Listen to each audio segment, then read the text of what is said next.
여러분 안녕하십니까? 한국 밖에서 본 한국 강혜신입니다. 오늘도 어제와 마찬가지로 제가 카메라를 두 개를 켰습니다. 저는 뭐 카메라를 그렇게 막 비싸고 화려하고 사람들이 좋다고 말하는 것을 쓰지는 않거든요. 그런데 제가 하나 해보니까 그동안에 여러분들께 이런 여러 가지 뉴스를 전해드리기 위해서 쓴 카메라가 한 $300 선이었습니다. 그 $300 선에 있는 카메라로 몇 년을 썼는데 최근에 사람들이 그 아이폰 프로맥스가 너무 카메라가 좋다는 거예요.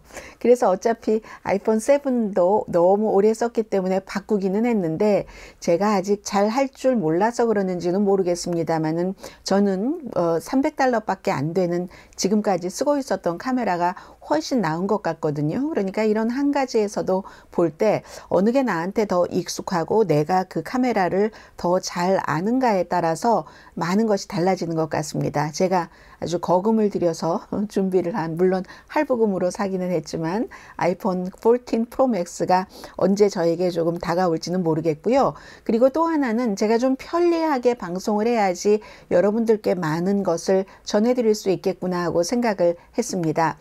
예를 들어서 어제 바이든 대통령의 예산안에 대해서 프리덤 코커스 공화당의 아주 그 극우 그룹이 지난번에 하원 의장 투표에도 계속 처음부터 끝까지 반대했다 나중에 거래하고 찬성을 해준 바로 그 그룹입니다.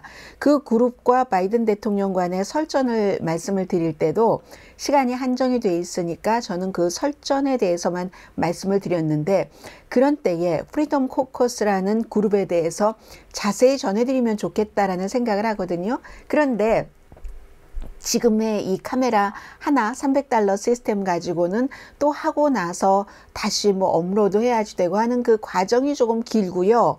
해서 안 하게 되거든요.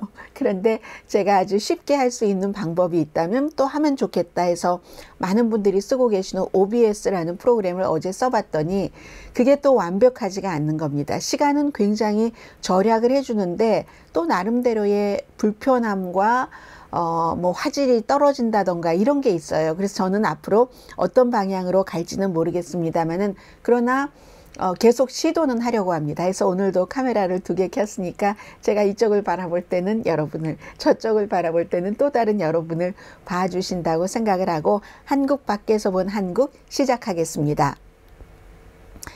이번 주에는 한국 밖에서 본 한국에 대해서 한국에서 가장 이슈가 있었던 부분 가운데 하나가 사람들이 일하는 시간, 이건 미국과 반대로 가고 있구나 하는 뜻에서 전해드리겠고요. 파이낸셜 타임스는 한국에서 일주일에 나흘 근무는 꿈도 꾸지 말아라 라고 이를테면 제목을 달았거든요. 미국 같은 데서는 한인 회사도 이제 나흘 근무하는 회사들이 있습니다. 그렇다고 봉급이 줄어드는 건 아니고요.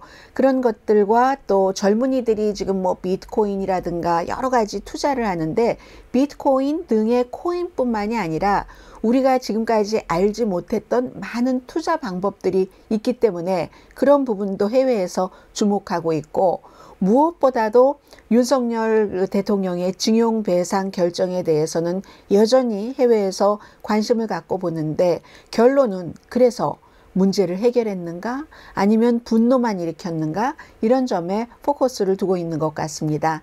또 하나는 잡지 애틀란틱 하면은 미국에서 가장 말하자면 지성인들이, 제가 지식인이라고 안 했습니다. 지성인들이 많이 보는 잡지인데 그 애틀란타에서도 더 이상 두 손 두 발 다 들은 거예요. 한국의 드라마 여러분이 보시면 반드시 후회하지 않으실 겁니다 하는 거. 오늘이 이제 조금 있으면 오스카상 시상식이 있기 때문에 오스카 시상식에서 헤어질 결심을 이제 국제 장편 영화 여기서 떨어뜨린 것을 가지고 미국의 버라이어티부터 시작을 해서 오스카가 헤어질 결심을 품지 못하지 그 수준이 안 돼 하는 것 전해드렸었잖아요. 그래서 아마 그 오스카 날과 맞춰서 이런 그 한국의 이 드라마 같은 것 K-팝뿐만이 아니라 K-드라마에 대해서 미국의 세계에서 최고로 가장 수준 높은 잡지 두 개를 꼽으라고 하면 저는 두 개를 꼽습니다. 그리고 이 두 개를 꼽는데 여러분들께 가장 많이 전해드리는 잡지 그러니까 논평일 수도 있고요. 그렇기 때문에 아마 흔하다라고 생각하실지 모르는데 세상에서 가장 훌륭한 잡지 두 가지는 이코노미스트와 애틀란틱, 미국의 애틀란틱이라고 생각이 듭니다. 이코노미스트는 신문이라고 하지만 본인들은 잡지로 나오니까 잡지라고도 할 수 있고, 그리고 공평한 뉴스 하면은 역시 BBC라고 생각이 되거든요. BBC도 미국 뉴스를 많이 다루고 있기 때문에요. 미국 안에서는 물론 PBS나 NPR 같은 방송도 있지만, 그래서 애틀란틱이 다룬 K-드라마는 어떤 내용일까? 여기까지를 오늘 이 한국 밖에서 본 한국 시간에 전해드리겠습니다. 먼저 최종적으로 결정된 건 아니지만 지금 정부에서, 기업에서는 아주 좋아하고, 사람들은, 일하는 사람들은 이거 뭐지? 시대의 역행이라고 부르는, 거의 70시간이라고 표현하네요. 대단히 많은 매체가 이 내용을 전부 보도를 했는데, 그 경제 잡지인 Fortune, 그리고 무슨 뭐 로이터 등등의 모든 통신과 함께 저는 Financial Times를 중심으로 말씀을 드리겠습니다. Financial Times도 하이 퀄리티 신문이죠. 오늘의 미국을 들으시는 분들은 주말 한국 밖에서 본 한국이나 위켄드 에디션이나 아니면 주중 방송에서도 여러분들께서 세계 최고 퀄리티의 방송 소스 원을 가지고 방송을 들으신다라고 생각하시면 틀림없습니다.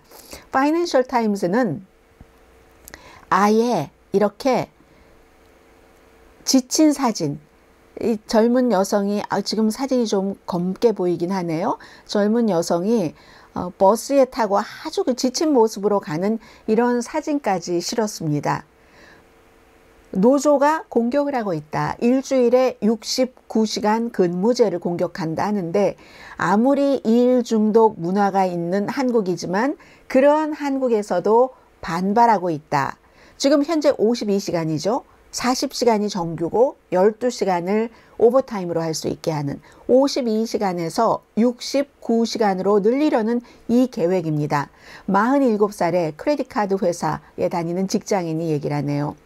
아니 5년 전에 52시간으로 했는데, 그리고 나서 지금은 이제 사무실이 자동적으로 6시가 되면 꺼지잖아요. 컴퓨터가 꺼지고 오버타임을 하려면 이제 보스와 서로 합의를 해서 해야지 되는데, 그 시절로 돌아가고 싶지 않습니다. 그 시절을 많은 한국 분들은 저녁이 없는 삶이라고 얘기를 했었죠. 저녁이 없는 삶, 이런 지친 모습이 있는 거예요. 아무튼 그래서 그 저녁이 없는 삶으로 가고 싶지 않다라고 얘기를 하시고 계시고, 그런데 보수 정권, 윤석열 정권이 프랑스의 거의 2배다. 프랑스가 35시간 일을 하니까는요, 일주일에. 미국은 40시간이고 요즘은 미국도 35시간 무척 많고요. 점점 많아지고 있고요. 빠른 속도로. 그래서 영국의 파이낸셜 타임스는 프랑스의 35시간의 배다. 한국에서는 이렇게 말하는데 이유가 있습니다. 나이가 들고 직장의 근로자들이 줄어들고 일하는 사람들이 아무래도 나이가 많이 되고 출산율이 세계 최저이기 때문에 그럴 수 있겠죠. 그런데 아무리 일 중독의 나라였다 할지라도 그건 아니지가 대세라는 얘기를 하고 있습니다. 2018년이었네요. 40시간에 오버타임 12시간에서 쉬운 2시간으로 하고, 그 이상 일을 시키면 회사가 벌금을 내게 하는. 그런데 이제 이번에 69시간이 되면 52시간에서 17시간이 늘어나는 거잖아요. 그렇게 될 때는 회사가 달별로, 분기별로, 1년별로 오버타임을 계산할 수 있다. 그러니까 꼭 일주일에 12시간 오버타임을 한다 하는 게 아니라, 어떤 업종에 따라서 바쁜 업종은 여름에, 겨울에, 아니면 성수기에 많이 오버타임을 하게 하고 나머지는 다 쉬게 한다. 어떤 사람에게는 좋을 수도 있을 수도 있겠죠. 그러나 대부분의 일하시는 분들은 이게 좋지 않다고 말합니다.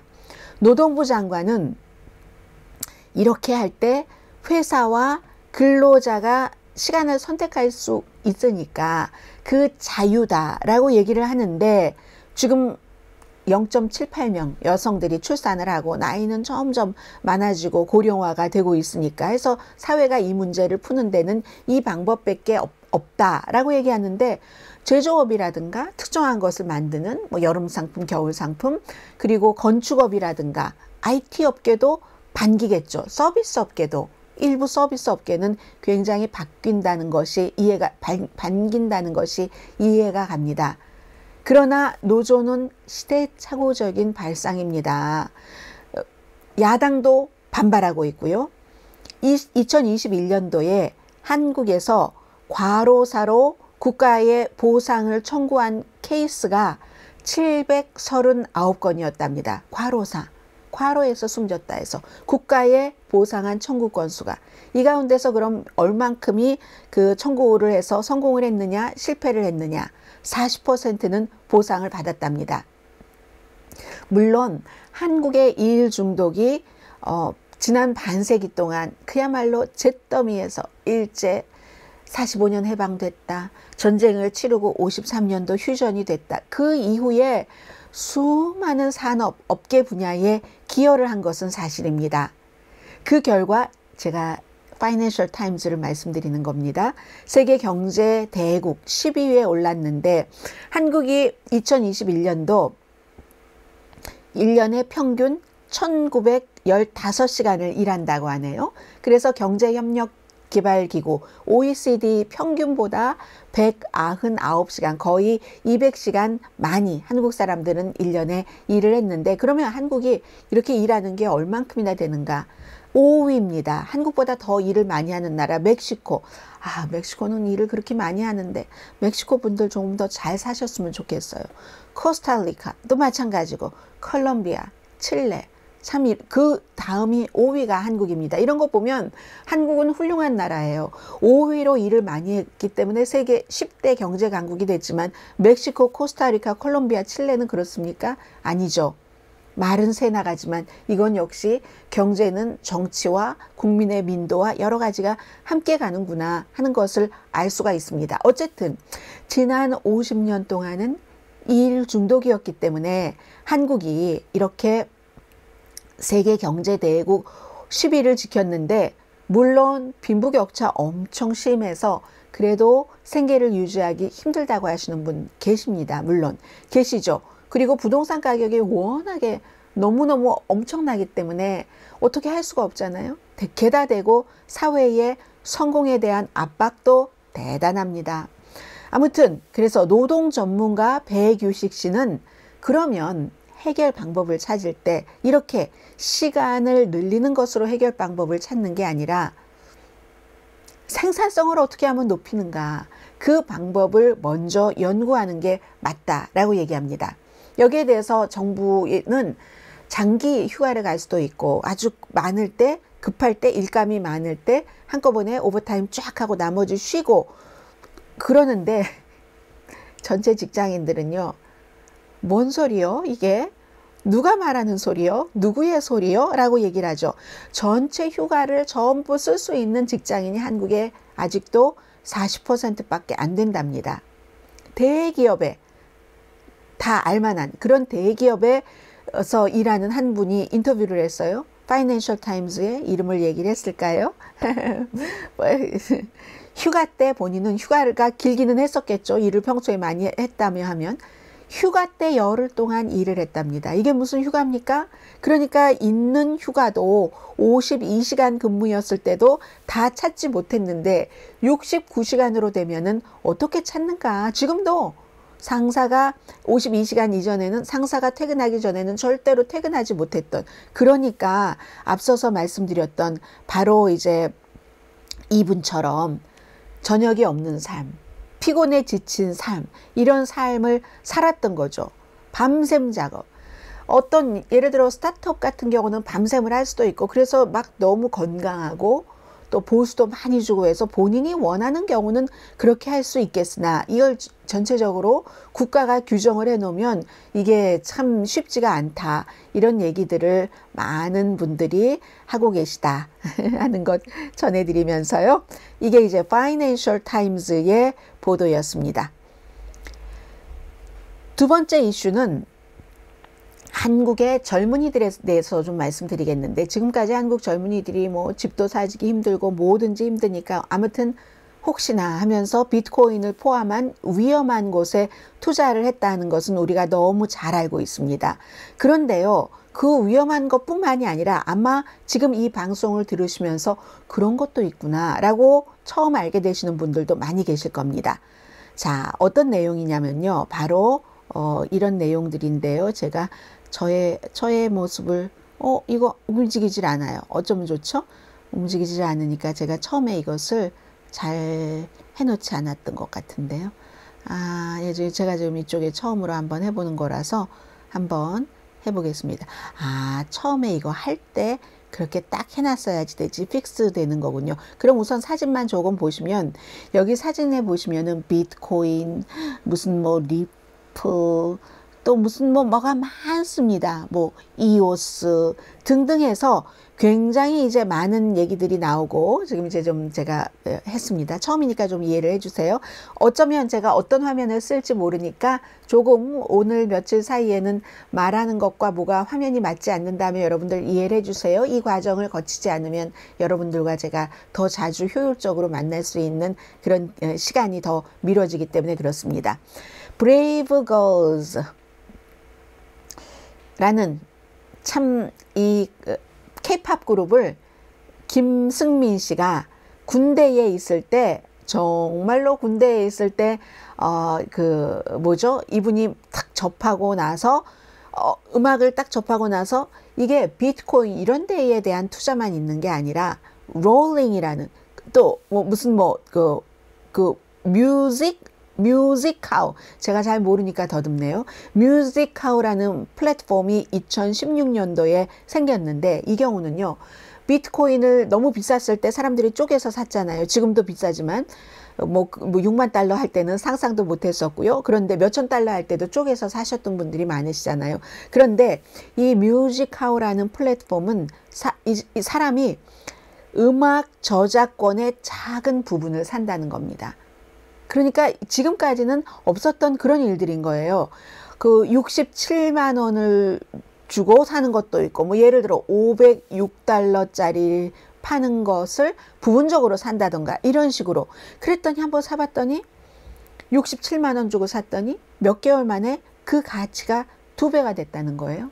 그래서 어땠겠습니까? 더했죠. 더해서 일하는 젊은이들이 이렇게 이례적으로 세이빙을 한다는 얘기입니다. 부동산 구입도 너무 어렵고 하니까 20대와 30대 한국 청년의 2021년 10명 가운데 8명이 주식 투자, 암호화폐 아니면 앞서 말씀드린 것처럼 암호화폐만 쪼개서 부분적으로 투자하는 게 아니라 어떠한 것들을 많은 자산을 부분적으로 쪼개서 한다는 겁니다. 20대, 30대부터. 예를 들어서요. 가장 안전한 주식이라고도 볼 수 있는 삼성전자 아니면 테크놀로지, 제조업체 이런 업체 삼성전자 주주의 7%는 10대랍니다. 20대의 경우는 조금 20대, 30대와는 다르겠죠. 부모가 아이 앞으로 해주는 경우 있을 거예요. 미국에서도 그런 경우 많거든요. 아이들 학자금을 마련한다 해서 아이가 좋아하는 회사, 예를 들어 디즈니가 됐던 게임 회사가 됐던 그것을 아이 앞으로 뭐 18살 안 됐으니까 그전에는 어떻게 하지 못하게 하고 해주고 이러는 경우가 많은데 한국도 그럴 수가 있겠죠. 10대가 무슨 돈이 많아서 뭐 일하기도 쉽지 않은데 하겠습니까? 어쨌든 그렇다는 거죠. 작게 쪽에서 투자하는 플랫폼이 세계적으로 확산되고 있긴 하지만 처음에는 우리가 이제 부동산 같은 것을 개발할 때는 지금도 혼자서 다 하지 않고 너무 덩치가 크고 액수가 많으니까 개발 회사를 만들죠. 그래서 투자가들을 막 모읍니다. 그런 것들이 이제는 부동산에서 주식, 비트코인에서 많은 여러 가지 플랫폼으로 번져나가는데 한국은 이것도 속도가 더 빠르다는 얘기입니다. 그래서 앞서 말씀드린 그 뮤직에 관한 뮤직하우에 120만 명 사용자가 있는데 이제 그 다음 챕터는 무슨 뭐 노래방과 연관된 것이라고 하던가요? 이렇게 젊은이들이 많이 한답니다. 무슨 예술에 관한 것을 쪼개서 산다는 게 테사라는 것도 있고요. 그리고 무슨 뭐 너무 많아요. 무슨 뭐 소를 팔면 카우, 송아지가 뱅카우라는 게 있어서 거기서 이제 송아지에 투자를 하는데 그 송아지가 팔리면 이윤을 농부와 투자가가 나눈다는 겁니다. 이것만이 법을 위반하지 않고 부자가 되는 길입니다. 처음부터 시작조차 하지 않으면 절대로 할 수 없다고 일찌감치 한국의 청년들이 이런 것들을 생각을 해서 한다는 얘기. 예술품, 무슨 뭐 음악, 음반 그 저작권 회사 등등 쪼개는 거, 쪼개는 투자가, 이게 쪼개는 투자가 어떻게 보면 디지털 코인, 비트코인을 포함한 그런 것이나 주식보다도 안전하다라는 얘기도 합니다.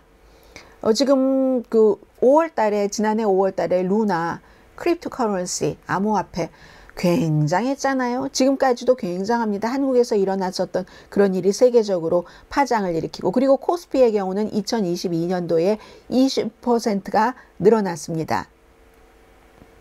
그런데 그 똑같은 때에 그 뮤직하우, 그 음악에 관한 그것은 9% 수익을 냈거든요. 남들이 22% 내려갈 때 9% 수익을 올렸으면 이건 30% 수익이잖아요. 예를 들면 간단히 말씀드리자면은 그런 것들.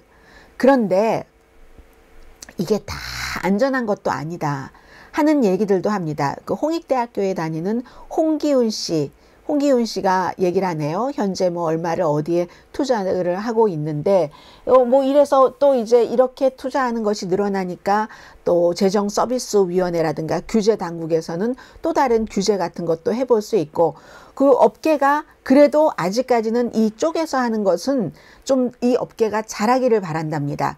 왜냐하면은 기본적으로는 한 뭐 5분의 2 정도는 블록체인 기반이라고 하는데, 이 블록체인에서 비트코인이 나왔고 너무 값이 세니까 이걸 쪼개서 사고 했는데, 지금 재정부 장관도 쪼개는 주식의 이윤 배당금이나 이런 것은 자본소득세로 안 한다. 어쨌든 숨통이 트여져야지 되고, 산업의 큰 구조는 정부가 알아서 기획을 하는 건데, 일단 젊은이들이 지금 많이 들어가고 있는 쪼개는 이런 데의 투자에 대해서는 현재는 조금 장려하고 있다라는 겁니다. 증권회사도 혼자서 막 비트코인 뭐 6만 불이었다, 2만 불이었다, 얼마였다 할 때 혼자 다 해서 전 재산을 그것도 다 잃는 경우, 이런 경우가 있으니까 증권회사도 쪼개서 하는 것은 이제 투자를 한다 하는 거죠. 아무튼 초기 단계의 투자가는 보다 조심해야지 되기 때문에 이런 거.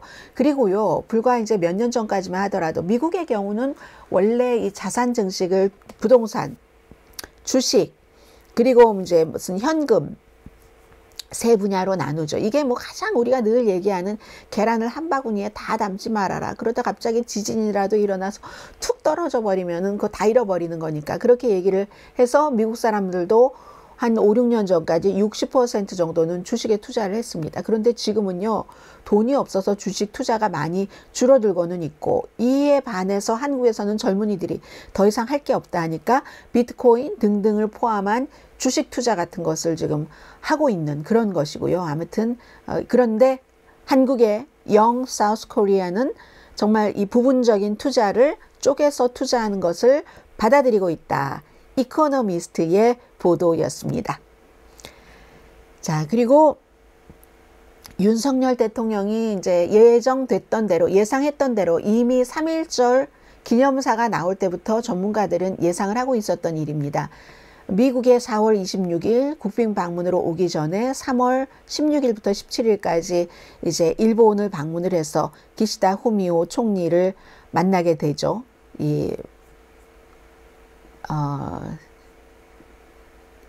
윤석열 대통령과 기시다 후미오 총리가 만나게 되는데, 이게 바로 징용배상, 그 문제를 정부가 일본 회사가 아니라 과거에 일본에서 8억 달러 주고 또 그 다음에 저리로 차관 주고 했었던 그것으로 성공하고 컸던 회사에서 이렇게 해서 그 2018년도에 한국의 그 대법원이 판결한 대로 15분 소송하신 분들께 배상을 해라 하니까 뭐 많은 분들이 안 받으신다고 하고, 내가 죽으면 죽었지 그 돈은 받는 게 안 받아, 내가 돈 받자는 거야, 진정한 사과를 받자는 거지 라고 얘기하시는 분도 계시고, 뭐 생존하신 분이 3분밖에 안 계시고, 거기에 대해서 일본은 새로 사과를 하진 않지만 과거에 있었던 그 정도 수준에서 사과를 하고, 그리고 나서 일본의 그 회사들이 뭐 미쓰비시 중공업이라든가 아니면 니폰 철강이라든가 이런 회사나 다른 회사들이 나중에 증용으로 끌고 가서 그렇게 했었던 2차 대전 당시에 그랬던 일제시대 당시에 그랬던 회사들이 참여를 하면 다행히 저는 참여를 했으면 좋겠어요. 참여를 하면 좋고 안 하면은 아니고인데 여기에 대해서 한국 내의 여론도 많이 지금 그 얘기를 합니다. 한국 내의 여론은요. 거의 60%가 반대한다. 이게 이제 갤럽의 여론조사거든요. 제가 지금 저펜타임즈를 지금부터는 전해드리겠습니다. 한국의 여론이 이런 거죠. 이렇게 한국 사람들이 이 정도로 반대라는 건데 이 사진을 한번 키워서 보시겠습니다. 얼마나 사람들이 전에도 제가 이걸 보여드렸었던 것 같은데요. 자 보세요. 굴욕 외교 윤석열 굴욕 외교 아웃. 윤석열 나가라 하잖아요. 강제동원, 정부 해법 철회 이런 단어들이 지금 많이 보이고 있습니다.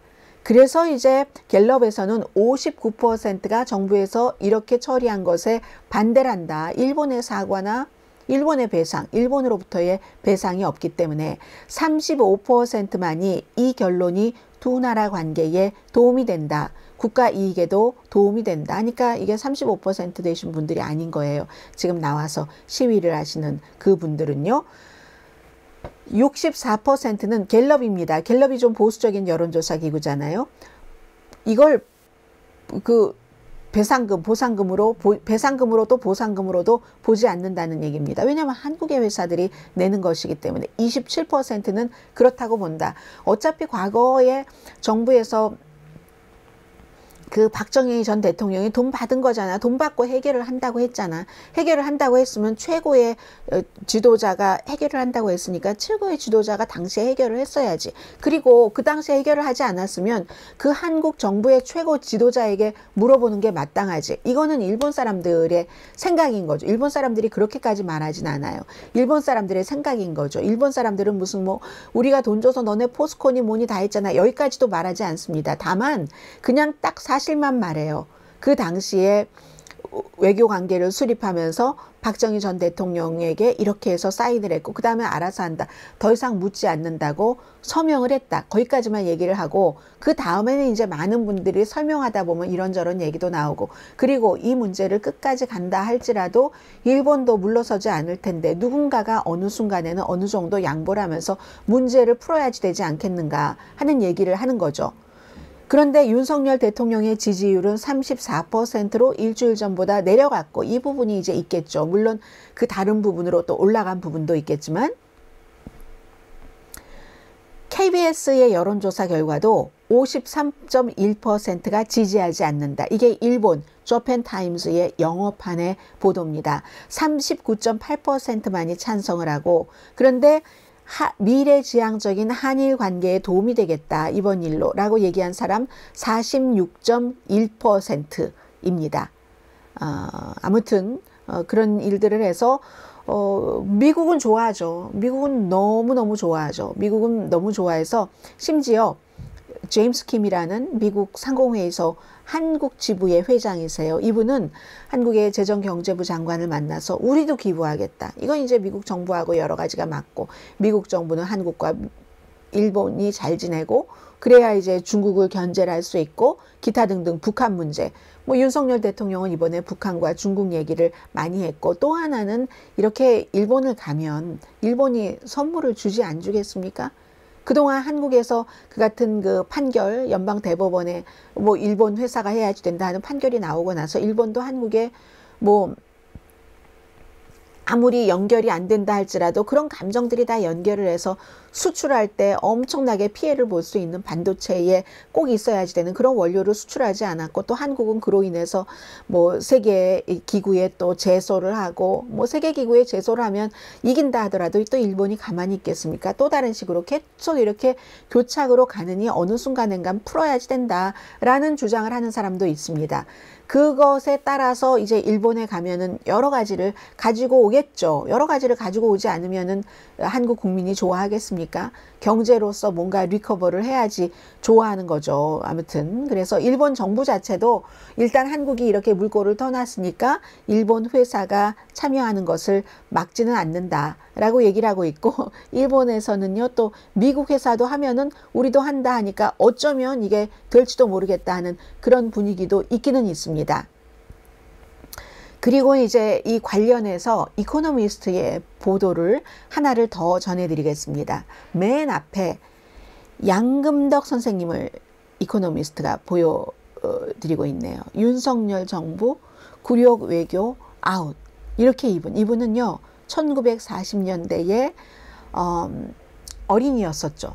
그때 13살이었는데 선생님이 되기를 꿈꿨고 그랬는데 담임 선생님이 일본에 가서 공부를 할 수 있어 하고 제안을 했답니다. 동의를 했죠. 서류도 좀 위조해서 만들어서 전라도를 떠났습니다. 그래서 이분이 가신 곳은 미쓰비시 항공공장, 전쟁 당시였으니까 막 그 군수 물품 만드는 그곳이었죠. 돈 한 푼 못 받고 거의 죽을 뻔했다. 일하느라고. 그런데 내가 지금 실제적인 연령이 거의 살아있을 시간보다 숨지는 쪽으로 가는 게 가까운데 마지막 희망이 가해자가 진정한 사과를 하는 거다. 나 죽기 전에. 이분의 얘기입니다. 양금덕 선생님의 얘기를 지금 전하고 있고요. 양금덕 선생님의 얘기를 제가 지금 여태까지 사진을 보여드린다고 하고는 안 보여드렸습니다. 네, 양금덕 선생님. 지금 이제 보셨죠? 이 양금덕 선생님 크게 보여드리겠습니다. 윤석열 정부 굴욕 외교 아웃. 이렇게 얘기를 하고 있습니다. 돈보다도 이분은 이 굴욕적인 외교가 싫다는 겁니다. 그런데 어쨌든 미국의 입장으로 돌아오면은 미국은 아무튼 앞서 다 말씀을 드렸습니다. 좋아하는 거예요. 바이든은 기뻐하는 거죠. 그런데 일본의 경우는 일본의 기시다 후미오도 자민련도 싫어하고 일본의 보수가 지난 10년 동안 엄청나게 늘어났기 때문에 정치인이기 때문에 본인도 어떻게 할 수 없는 거예요. 그러니까 아마 서로 박진 외무장관이 얼마나 많이 이 협상 같은 것을 했습니까? 먼저 해라. 한국이 먼저 하면 우리가 그에 따른 처음에는 한국에서 엄청나게 반발이 있겠지만 좀 우리도 뭔가를 해주겠다 하는 약속이 저는 있었다고 보고요. 아무튼 그리하여 일본을 방문해서 다음 주에 뭔가를 가져올 겁니다. 지지율에도 변화가 있겠죠. 그리고 분노하는 마음을 누그러뜨릴지 아닐지는 이제 봐야지 알 것 같고요. 그리고 나서 4월 26일에 미국의 국빈 방문으로 미국의 첫 번째 국빈 방문자는 프랑스의 임마누엘 마크롱 대통령. 미국과 프랑스와의 과거의 동맹 관계를 강하게 얘기를 했습니다. 프랑스의 임마누엘 마크롱을 첫 번째 국빈 방문자로 선택한 데는 이유가 있겠죠. 프랑스도 좀 서운했잖아요. 미국이 막 독립전쟁하고 할 때도 도와줬는데 이 중국 때문에 아시아에서 여러 가지 일하면서 호주가 미국과 가깝게 하고 프랑스와 계약했던 무기 거래도 끊어버리고 미국과 영국과 같이 거래를 하고 이런 모든 것들 때문에 미국으로서는 정말 오랜 동맹국인 프랑스를 다독거릴 수밖에 없었고 해서 첫 번째 국빈 방문으로 초대를 했고, 그리고 두 번째가 한국의 윤석열 대통령입니다. 한국 대통령으로서는 12년 만이라고 하잖아요.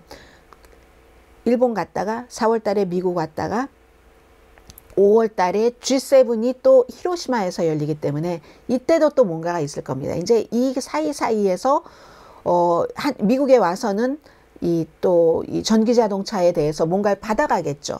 받아갈 것이라고 봅니다. 받아가지 않으면 윤석열 대통령 엄청 욕먹겠죠. 일본에서도 뭔가를 받아가야죠. 받아가야만 합니다. 아니면 엄청 욕먹을 겁니다. 여기에 대해서 임재성 변호사, 이분은 이제 그 15분 한국 대법원에 그 소송을 하시는 그 일을 맡으신 분들은 이건 절대로 용납할 수 없다라고 얘기를 하고, 세상에는 많은 의견과 시각이 있기 때문에 이런 엇갈림이 한국에서는 있는 겁니다. 미국, 일본까지 포함해서요. 대부분의 한국인들은 이코노미스트가 지적하기를 일본과 관계 개선하기를 원하는데, 그런데 관계 개선을 하는 데는 전제 조건이 있다는 겁니다. 64%가 일본이 먼저 사과하길 원한다. 이게 전제 조건이라는 얘기입니다. 그리고 또 여기에 따라서 또 힘든 것도 있죠. 이재명 더불어민주당 대표는 요즘 뭐 여러 가지 문제가 너무 많지만 또 성남시에서 비서실장 하던 분도 이번에 숨을 끊으셨잖아요. 검찰도 비난했고, 검찰도 나는 죄가 없는데 나를 너무 압박하고 수사했어. 그리고 이재명 대통령 전 후보에게도 이제 정치를 그만하시라. 더 이상의 피해자를 만들지 말고, 이런 두 가지 메시지를 같이 남긴 유서를 두고 숨지셨다고 하잖아요. 아무튼 이 이재명 더불어민주당 대표도 요즘 말이 점점 강해집니다.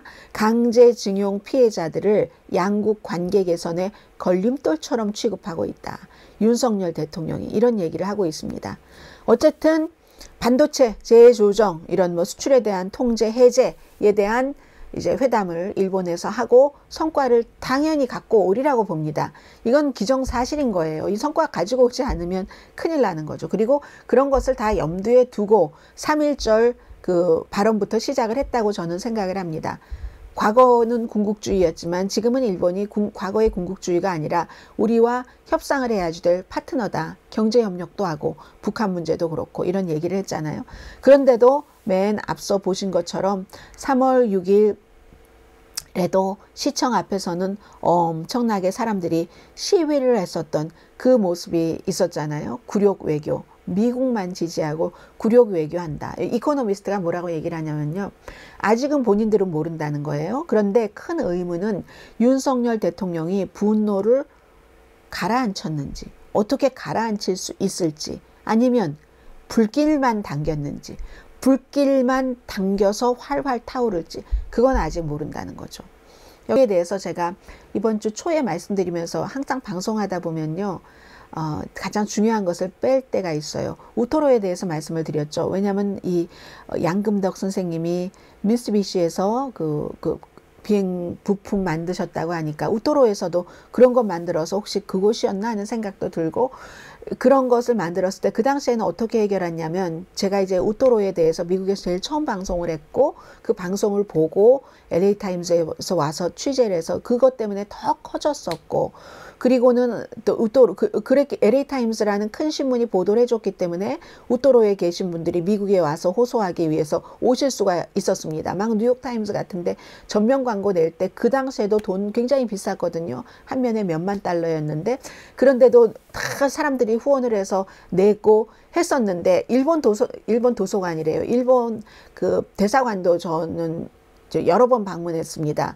그 다운타운에 있는 사람들 엄청 많이 모이셨고요. 그 당시에 막 독도 그림 그리시는 분도 오셔서 거기서 독도 그림도 그리고, 젊은이들은 와서 탈춤도 추고 뭐 이렇게 하면서 많은 것을 했었는데, 그 당시에는 결국은 그때도 한국 정부가 돈을 좀 냈습니다. 우토로를 그렇게 해서 그분들이 한국의 전쟁이 끝나고도 가지 못하고 마을을 이루고 살았는데, 어느 날 개발업자가 땅을 사서 다 나가라는 거잖아요. 그랬더니 이분들이 나갈 데가 없다. 우리가 과거에 그렇게 징용당한 것만도 억울한데 하고 세계 방방곡곡에 나와서 LA에 마치 한인 방송이 있으니까 왔다가 LA타임즈 기자가 크게 보도를 해주고 해서 이게 뉴욕타임즈까지 가고 해서 결국은 그때도 해결을 할 때 나중에는 일본도 다 참여를 했죠. 한국 정부도 거기에 돈을 내고 이래서 저는 이번 이 케이스도 결국은 일본 회사들도 다 참여를 해서 해결이 됐으면 좋겠다는 생각도 하게 됩니다. 자, 그리고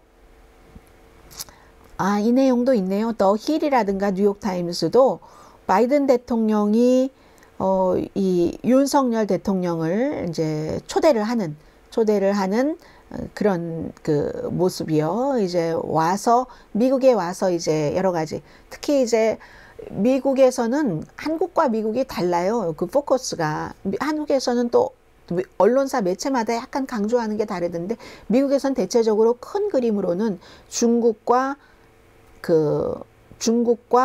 북한 문제, 이런 것 때문에 한국이 협조를 하기를 원하고, 이제 일본 거는 하나 해결이 됐고, 일본 징용 문제, 이게 미국이 원하는 대로 배상 문제가 해결이 되고 나서 바로 미국에서 발표를 했습니다. 그러니까 한국에서 그전부터 슬쩍슬쩍 밖으로 내보냈는데 미국에서 발표하지 않았다는 것은 많은 미국 기사에 그 문제, 일본 문제도 포함이 돼서 한국 대통령을 국빈으로 초대한다라고 얘기를 하지 않았다 하더라도 백악관에서 그것도 포함이 됐다는 것을 알 수가 있는 거죠. 그런데 큰 그림으로는 어쨌든 그거 또 이 중국 문제, 북한 문제, 또 투자도 들어갑니다. 근데 한국에서는 뭐 투자 한국 사람들이 많이 해서 이렇다. 이게 넘버 원이 될 수는 없어요. 이건 뭐 넘버 3, 4 정도 SK가 투자하는 뭐 깨끗한 에너지 투자하는 것.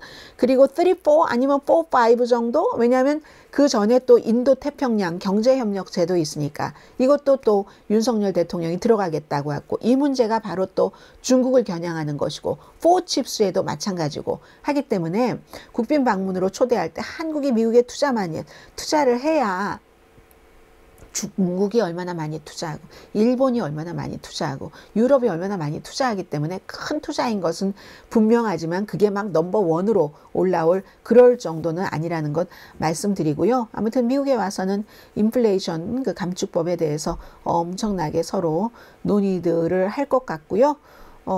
이 더 힐이 그런 얘기를 하네요. 한국이 민주주의와는 거리가 있는 베트남과도 관계를 강화하고 경제적인 문제를 두기 때문에 그렇죠. 그리고 사우디아라비아, 아랍에미레이트와도 지금 무슨 뭐 설령 미국이 막 사우디아라비아는 이거 아니야. 자말 카쇼기라는 그 사우디아라비아 국민이면서 미국 영주권자인 워싱턴 포스트의 칼럼니스트를 사우디아라비아의 그 실세가 지금 그 사례를 했는데 어떻게 미국은 좀 이렇게 하는데 한국은 그런 거 다 떠나보내고 지금 뭐 계약을 했는데 그 계약이 실제로 얼마나 성사돼 이런 것을 생각하고 있잖아요. 그러니까 한국은 지금으로서는 여러 가지 경제적인 위기에 이념 이런 것보다 현실적으로 많이 가는 것 같다. 그런 것까지 표현을 하면서 어쨌든 그 바이든 대통령이 윤석열 대통령을 초대하는 것을 미국에서도 보도를 하고 있습니다. 자, 어느새 마지막 이슈에 왔습니다. 여러분, 저는 지금 방송하면서 생전 처음 써보는 여러 가지 프로그램을 지금 동시에 쓰면서 방송하느라고요. 그래도 제가 생각할 때 아주 훌륭하진 않지만 잘하고 있습니다. 이 모든 것들이 왜 그러겠어요? 제가 여러분들과 더 가까워지고 싶어서 그렇습니다. 제가 방송을 하면서 회사에 소속돼 있는 사람이기 때문에 무슨 뭐 좋아요 눌러주세요, 구독을 눌러주세요, 뭐를 해주세요, 뭐 이런 말씀을 안 드리잖아요. 안 드림에도 불구하고 여러분들과 더 많이 접촉을 하고 싶은 마음이 정말 많습니다. 그렇기 때문에 이런 새로운 기술도 지금 제가 방송하면서 열심히 지금 하고 있잖아요. 마지막에 애틀란틱이라는 제가 가장 미국 잡지 중에서 좋아하는 잡지에 K-드라마를 보면은 후회하지 않아요 하는 기사. 이 애틀란틱이야말로 가장 시리어스한 것을 많이 보도하는 매체인데 요즘 K-팝, K-드라마 많이 나옵니다. 사랑의 불시착. 야, 이번에 크게 제대로 들어갔네요. 이 장면 여러분들 기억나세요? 어디에서였죠? 아주 친해지기는 전이었던 것 같네요. 기억은 나는데 아주 조금씩만 기억나네요. 두 사람이 어디선가 사람들도 주변에 많고 막 이런 뭐 탈춤도 추는 것도 있었던 것 같고 그런 장면도 하는 앉아있는 이 두 사람. 사랑의 불시착 사진을 싣고요. 자, 사진을 여기에 제가 그대로 놓고 방송을 두 사람 결혼했죠. 저는 이 드라마 보면서 처음에 그렇게 생각했다니까요. 이상해. 이 여자 손 누구? 처음 봤어요. 저는 이 드라마에서. 현빈 씨도 처음 봤어요. 그래서 야, 사람들이 왜 현빈 하는지 알겠네 라고 생각을 했고 저는 그렇게 예쁘게 생긴 남자 별로 좋아하지 않거든요. 그런데도 이 연기에는 맞았던 것 같아요. 이 군복 입고 하니까. 이 여자분은 아니 왜 저렇게 연기를 오버하지? 그랬더니 사람들이 다 그러는 거예요. 연기 너무 잘하는 배우래요. 아닌 것 같은데 연기를 사적으로 하던데. 아니야 저 사적이야. 좋아하는 것 같아. 제가 그랬어요. 그랬더니 사람들이 둘이 뭐 연애하잖아라고 했던가 결혼했잖아라고 했던가 제가 이 드라마를 늦게 봤기 때문에 한국 드라마를 늦게 보기 시작했거든요. 그렇게 생각을 했는데 아무튼 저의 느낌이 맞았습니다. 뉴스를 선택하고 보도해 드리는데도요. 제 느낌이 맞는 경우가 많으니까 여러분들 믿고 들으세요. 생전 처음 보는 사람들 나오는 드라마인데도 제가 아니야 연기가 사적이야 그렇게 잘하는 연기가 아닌데 아니면은 저 남자 좋아하는 거야 제가 그랬다니까요. 그랬더니 맞아 저기서 만나서 연애하고 뭐 이렇게 얘기를 했는데 아무튼 이게요 이 그 애틀란틱의 어떤 그 기자가 쭉 얘기를 하는데 Crash Landing on You 넷플릭스에 아직도 올라 있습니다. 이 드라마를 보고 나서 한참 동안 다음 걸 못 봤대요. 그런 거 많죠. 무슨 미스터 선샤인 같은 가슴을 딱 나의 아저씨 같은 드라마, 미생, 그리고 비밀의 숲 같은 드라마도 그랬었던 것 같고요. 그런 거 물론 뭐 밝은 드라마 같은 것은 이태원 클래스 이런 것은 또 기분 좋고 이럴 때도 많으니까 또 툴툴 털어낼 수 있는데, 아니면 제가 이거 보고 나서 아람브라 궁전의 추억이라는 드라마도 봤잖아요. 현빈 씨 나온. 그거는 현빈 씨는 참 좋아했을 것 같아요. 새로운 장르였기 때문에. 그런데 조금 이르지 않았나, 그 드라마가 발표됐을 때 그런 생각을 했습니다. 그래서 그 드라마는 보고 나서 나중에 더 기억이 남는 것 같은 그런 것들이 있죠. 이 지금 미국 기자가 얘기를 하잖아요. Crash Landing on You, 당신에게 딱 처음 그 장면이죠. 나무에서 떨어지는 그 장면, 현빈이 딱 받은 장면. 그리고 마음으로도 이제 사랑해서 누가 누구에게라고 할 것 없이 또 어디 제3세계에서도 만나서도 이 Crash Landing on You 하잖아요. 확 허가하잖아요. 다음 것을 못 봤다는 얘기입니다. 그때 그 게임 오브 톤즈의 그 유명한 드라마의 시즌 8을 보고 이랬는데도 그랬다는 겁니다. 본인의 엄마는요, 한국 드라마를 오래전부터 보셨는데, 그랬는데 대장금 2003년이에요. 겨울 소나타 2002년, 배용준, 한류. 그랬는데 그때 엄마 뭐하지? 라고 했는데 이게 어깨너머로 보다가 이렇게 보다가 본인도 확 빠졌다는 얘기입니다. 팬데믹 첫 해에. 윤세인가요? 윤세일인가요? 이 주인공 이름까지 다 적어놨네요. 현빈의 그 숨고 어떻게 하고 하는 그 사랑, 북한과 한국 등등 했었던 이런 것들 하면서 동료들이, 이 애틀란틱에도 한류 팬이 많습니다. BTS에 대해서 열심히 쓰는 기자도 있어요. 그 기자가 또 뭐 북한 관련 이런 것도 쓰지만, 처음에는 팬이 아니었지만 어깨너머로 이렇게 보다 보면 팬이 될 수밖에 없다고 얘기를 합니다. 물론 한국 드라마가 뭐 부자와 가난한 사람, 기억 상실 막 이런 것들이 많이 있는데, 그런데 비극적인 아픔, 과거를 잊는다던가, 그런데도 불구하고 장르가 드라마, 무슨 역사극, 공포 여러 장르로 나뉘면서 감정을 터치한다고 얘기를 합니다. 감정을 터치하고 또 윤리에 대한 어떤 면이 있는 게 외국 사람들이 볼 때는 좋은 것 같아요. 작은 아씨들 얘기도 하고요. 해서 보너스로 아름다운 옷 이런 것까지 얘기를 합니다. 해서 뭐 여러 가지 설명을 하는데, 드릴러 좋아하면 작은 아씨들을 보세요. 마음을 탁 치는 것, 뭐 우영우 변호사 보세요. 울고 싶으면 39, 향수 느끼고 싶으면 25, 31살, 그리고 그해 우리는 이라는 것도 엉뚱한 뭘로 해결하는 것, 사내의 맞선, 이거 막 미국말로 써 있는데 제가 한국말로 다시 찾아봤어요. 역사적인 정치 음모가 있는 거 좋아하시면 좀비, 킹덤을 보세요. 이렇게 설명을 했습니다. 이게 애틀란틱의 보도였고요. 오늘 저녁에 저는 오스카에서 과연 여자 상을, 배우상이라든가 작품상을 아시안들이 가져가는가, 이거는 또 미국의 아주 중요한 역사가 열리는 거거든요. 조금 있다가 저는 오스카상 봐야 되고요. 오늘 한국 밖에서 본 한국 조금 어수선하긴 했지만 주말 방송이니까 이해해 주시고, 내일 오늘의 미국 정규 방송 시간에 뵙겠습니다. 강혜신이었습니다.